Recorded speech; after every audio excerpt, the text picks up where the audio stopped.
嗨，各位好，这里是伴你入睡，我是艾米，每晚深夜相见，只为给您道一声晚安。周末我出去逛店面的时候，看到了一个熟悉的身影，我犹豫着要不要上前打招呼。身影虽然很熟悉吧，可是脸和记忆当中的却有点不太一样，尤其是眼睛，有种说不上来的怪异。对方大概感觉到了我的目光，转身看到我，主动和我打着招呼。那一刻我才确定，原来真的是熟人。我指了指他浮肿的眼睛，忍不住问他，你的眼睛怎么了？他嗔怪地说，哎呀，就是做了一个双眼皮嘛，才做了1个多星期，所以还有些肿，过段时间就好了，花了我2万块钱呢。我说，现在做双眼皮这么贵啊？他给了我一个你太不了解的眼神呐。有好有坏的嘛，差的几百的都有，但是我怎么敢拿自己的眼睛开玩笑呢？所以呢，我是去上海做的，找了一个很有名的医生做的，所以才要2万，花了我3个月的工资呢。啊，我不敢苟同的点了点头，你还挺舍得的。他热情地说，哎，你要不要也做一个啊？我介绍给你啊。我拼命地摇头，不用了不用了，我是那种绝对不敢在自己脸上动刀子的，我没有这种勇气，万一失败呢，比不整还糟。他了然地点了点头，也是，你是没有必要整的，反正你已经嫁给事业有成的男人了，再整也没有什么意义啊，我没有办法的。接着他给我讲了为什么去整容的故事。原来他们那个圈子里，有位小姐妹把所有的钱都花在了脸上，把自己整得很漂亮，然后如愿嫁给了有钱人。这件事给了她很大的刺激，尤其是前段时间她相亲了一个男人，结果这个男人委婉地表达她不够漂亮。本来她还犹豫着要不要也去整容，结果被他的话一打击，当下就决定也去整容，直接请了假去上海。我说，你长得还可以啊，我没觉得你不好看，只是不是很妖艳很惊艳而已。事实上，天生丽质的人有几个啊？打扮打扮，大家都挺漂亮的。他纠结地说，你说没有用啊，你又不娶我。其实我现在也挺纠结的，弄了个双眼皮已经花了我2万了，还有我的鼻子不够高，要垫一下，脸颊也不够丰满，还有胸也不够大，全部整一下要20多万，我自己只有10万哎，你说我到底要不要去整啊？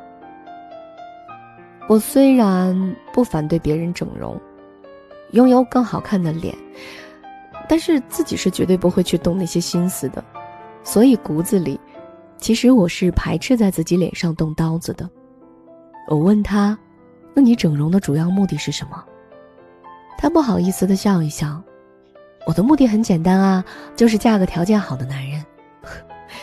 我说，那我得告诉你一个扎心的真相，你整了之后，也未必能嫁给条件很好的男人。你看大街上漂亮的姑娘那么多，个个都嫁给条件很好的男人了吗？其实很多男人是不喜欢整容后的漂亮女人的，除非你打算欺骗，但这种事儿也不大可能瞒一辈子的。他被我说的有些犹豫了，说他再考虑考虑。记得前不久，后台有一个姑娘曾问过我，如何才能嫁给有钱人。今天 Amy 就跟大家聊一聊有钱男人娶个老婆都是怎么样的吧。为此我了解了身边几位功成名就，身价在几亿到几十亿的男人，听听他们是怎么说的。A 46岁，身价10亿左右。他说，我当年单身的时候，很多人给我介绍漂亮的姑娘，我不排斥漂亮的姑娘，但是如果一个姑娘只有漂亮，那我是绝对不会娶的。再漂亮的姑娘，10几20年之后也会人老珠黄，所以我最看重的是一个女人的智慧才华。我的企业说大不大，说小不小，也希望传承给子女。子女优秀不优秀，老婆是关键。傻白甜是我最不考虑的，哪怕给我做情人我也不要。没有共同话题，没有精神共鸣，看着就乏味。智慧有才华的老婆才能生出聪明的孩子，而且睿智的老婆在教育孩子上绝对有优势。我自己事业这么忙，教育孩子的事儿肯定大部分都需要我老婆来做的。有些女人自己的生活还打理不清楚呢，怎么可能生出优秀的孩子，再把孩子教育得很出色呢？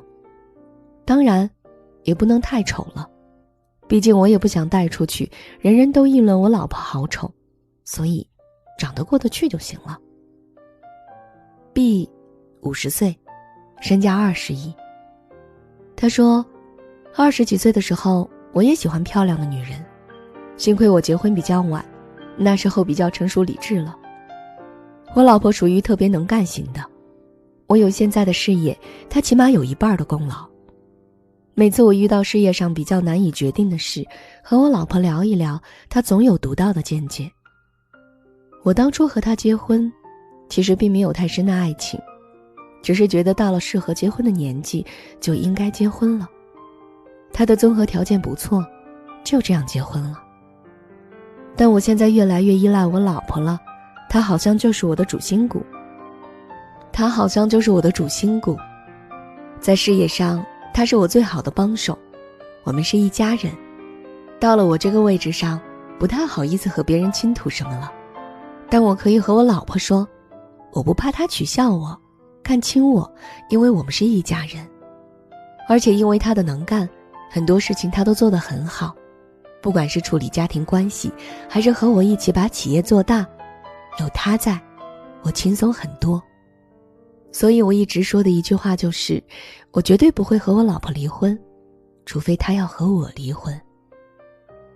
C 38岁，身价5个亿。他说，如果要我现在选，我会选择那种性格脾气好，有才华有内涵的女人做老婆。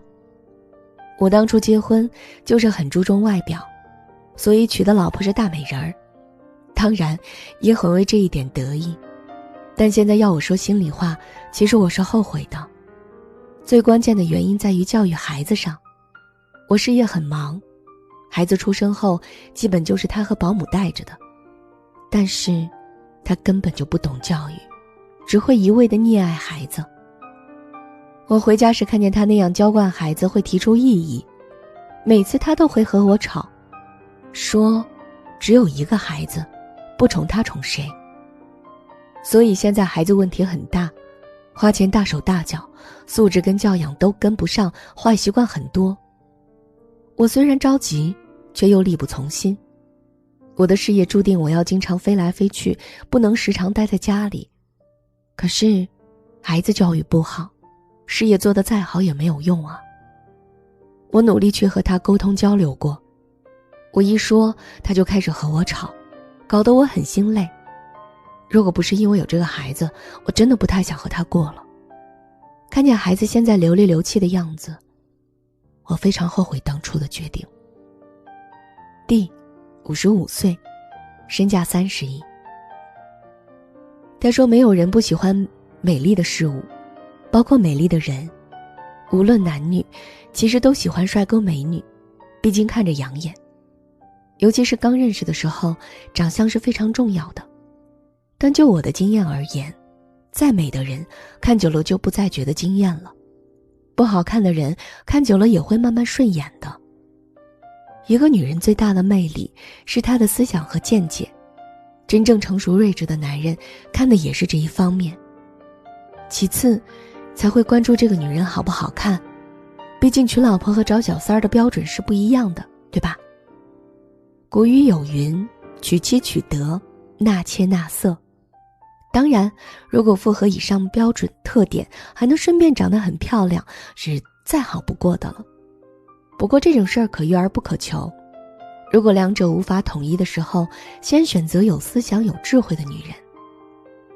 所以你看，那些功成名就的男人身边陪着的老婆大多都是长相一般，没有几个是特别漂亮的。这就是成功男人的真实想法。漂亮重要吗？重要，我也希望自己是个美女啊，但是美不美其实并不是最重要的，尤其是当美和智慧、能力发生冲突的时候，很多人基本上都会舍弃美色去青睐智慧能力，因为他们很清楚，只要功成名就，美色唾手可得。所以美会让别人更容易心动，但如果只有让别人心动而没有让人守心的本事的话，反而是一种灾难。美色从来不是什么稀缺资源，尤其是整容业如此发达的当今社会，真正稀缺的从来就是智慧和能力。所以今晚的伴你入睡和所有的小耳朵们共勉，美貌和智慧缺一不可。这里是伴你入睡，我是艾米，每晚在这里相